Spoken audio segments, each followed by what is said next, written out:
Bismillahirrahmanirrahim. Assalamualaikum warahmatullahi wabarakatuh. Perkenalkan, nama saya Uliat Rifka dengan NIM H0523068. Baik, pada kesempatan kali ini pertama saya berterima kasih kepada Ibu dosen pengampu, Ibu Dr. Evi Segarawati Ampri, SPD MPD, dosen pengampu mata kuliah pengembangan kurikulum dan bahan ajar. Nah, pada kesempatan kali ini di sini saya akan menjelaskan sedikit tentang prinsip kurikulum dalam pembelajaran dan komponen tujuan dalam kurikulum, pendidikan, serta produk pengembangan kurikulum sekolah dasar. Nah, baik, di sini ada pun subbab yang akan saya bahas, yaitu yang pertama prinsip kurikulum dalam pembelajaran, yang kedua komponen tujuan dalam kurikulum pendidikan, yang ketiga produk pengembangan kurikulum sekolah dasar. Baik, lanjut pada subbab yang pertama, yaitu prinsip kurikulum dalam pembelajaran. Prinsip-prinsip ini terkait dengan semua aspek pembelajaran, termasuk apa dan bagaimana peran guru dalam pembelajaran, ke arah mana pembelajaran harus dilakukan, dan apa, mengapa, dan bagaimana siswa dapat berpartisipasi secara aktif dalam pembelajaran. Nah, adapun prinsip-prinsipnya, yaitu yang pertama, prinsip aktivitas. Pembelajaran harus melibatkan aktivitas siswa secara aktif.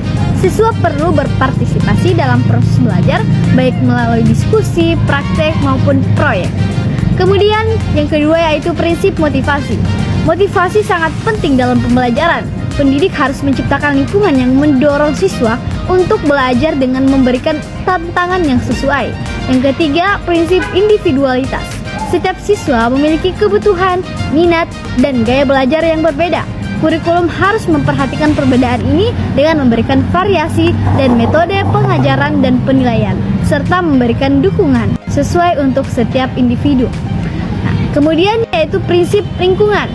Lingkungan belajar yang kondusif sangat berpengaruh terhadap proses pembelajaran. Pendidik perlu menciptakan suasana yang aman, yang nyaman, dan mendukung interaksi sosial antara siswa agar mereka termotivasi untuk belajar.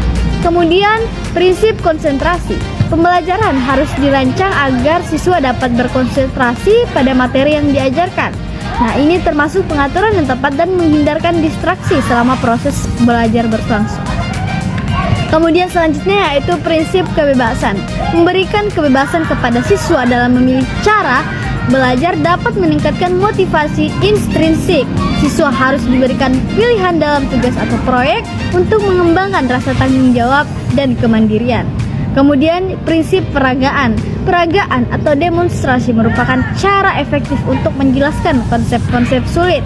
Melalui peragaan, siswa dapat melihat langsung aplikasi teori dalam praktik. Kemudian prinsip kerjasama dan persaingan. Nah, kerjasama antar siswa dapat meningkatkan keterampilan sosial dan kolaboratif, sedangkan persaingan sehat dapat memotivasi siswa untuk berpartisipasi lebih baik. Kemudian prinsip apersepsi. Apersepsi adalah proses mengaitkan pengetahuan baru dengan pengetahuan yang sudah ada sebelumnya. Pendidik perlu membantu siswa menghubungkan materi baru dengan pengalaman atau pengetahuan mereka agar lebih mudah dipahami. Kemudian prinsip korelasi. Materi pelajaran haruslah saling terkait satu sama lain untuk membangun pemahaman yang utuh. Korelasi antar mata pelajaran membantu siswa melihat keterkaitan antar berbagai disiplin ilmu. Kemudian prinsip efisiensi dan efektivitas. Kurikulum harus dirancang agar penggunaan sumber daya, waktu, tenaga, biaya dilakukan secara efisien tanpa mengorbankan kualitas pembelajaran. Ini berarti bahwa setiap kegiatan pembelajaran harus memiliki tujuan yang jelas dan dapat diukur hasilnya. Kemudian prinsip globalitas. Pembelajaran harus mempertimbangkan konteks global dan lokal. Siswa perlu memahami isu-isu global serta bagaimana hal tersebut berhubungan dengan kehidupan sehari-hari mereka. Kemudian prinsip permainan dan hiburan atau prinsip yang terakhir, yaitu mengintegrasikan elemen permainan dalam pembelajaran dapat membuat proses belajar menjadi lebih menyenangkan dan menarik bagi siswa. Ini juga dapat meningkatkan partisipasi aktif dan motivasi mereka. Kemudian subbab selanjutnya yaitu komponen tujuan dalam kurikulum pendidikan. Yang pertama yaitu taksonomi tujuan pembelajaran. Tujuan pembelajaran biasanya diarahkan pada salah satu kawasan dari taksonomi. Benjamin S. Bloom mengungkapkan taksonominya yang meliputi kawasan 1 kognitif, kemudian efektif, dan psikomotor.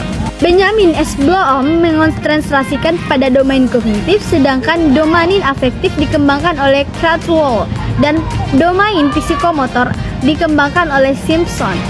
Nah, kemudian kawasan kognitif.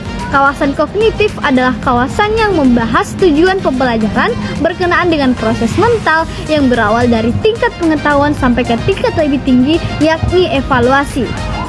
Kawasan kognitif terdiri dari 6 tingkatan yang secara hierarkis berurut dari yang paling rendah yaitu pengetahuan sampai yang paling tinggi yaitu evaluasi, yaitu tingkat pengetahuan atau knowledge. Pengetahuan di sini diartikan sebagai kemampuan seseorang dalam menghafal atau mengingat kembali atau mengulang kembali pengetahuan yang pernah diterimanya.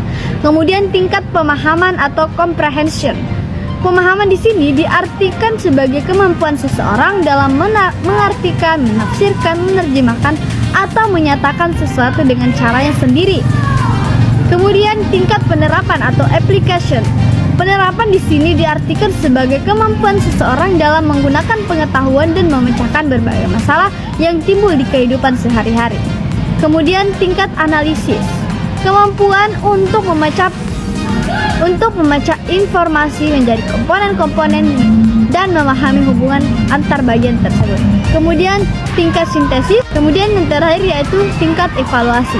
Kemudian kawasan afektif adalah suatu domain yang berkaitan dengan sikap, nilai-nilai interest, apresiasi, dan penyesuaian perasaan sosial. Tingkat efektif ini ada 5, dari yang paling sederhana ke yang kompleks adalah sebagai berikut. Yang pertama yaitu kemauan menerima, yang kedua kemauan menanggapi, yang ketiga berkeyakinan, yang keempat mengorganisasi, yang kelima tingkat karakteristik atau pembentukan pola, Kemudian kawasan psikomotor. Simpson menyebutkan bahwa domain psikomotor meliputi 6 domain, mulai dari tingkat yang paling rendah yaitu persepsi sampai pada tingkat keterampilan tertinggi yaitu penyesuaian dan keaslian. Meskipun demikian, Simpson masih mempertanyakan satu tingkat akhir yaitu penyesuaian dari keaslian. Oleh karena itu, Simpson belum memastikan secara sistematik dan klasifikasinya. Nah, secara lengkap domain psikomotor adalah yang pertama persepsi, yang kedua kesiapan, yang ketiga gerakan terbimbing, yang keempat gerakan terbiasa, penyesuaian dan keaslian. Kemudian penerapan pengukuran.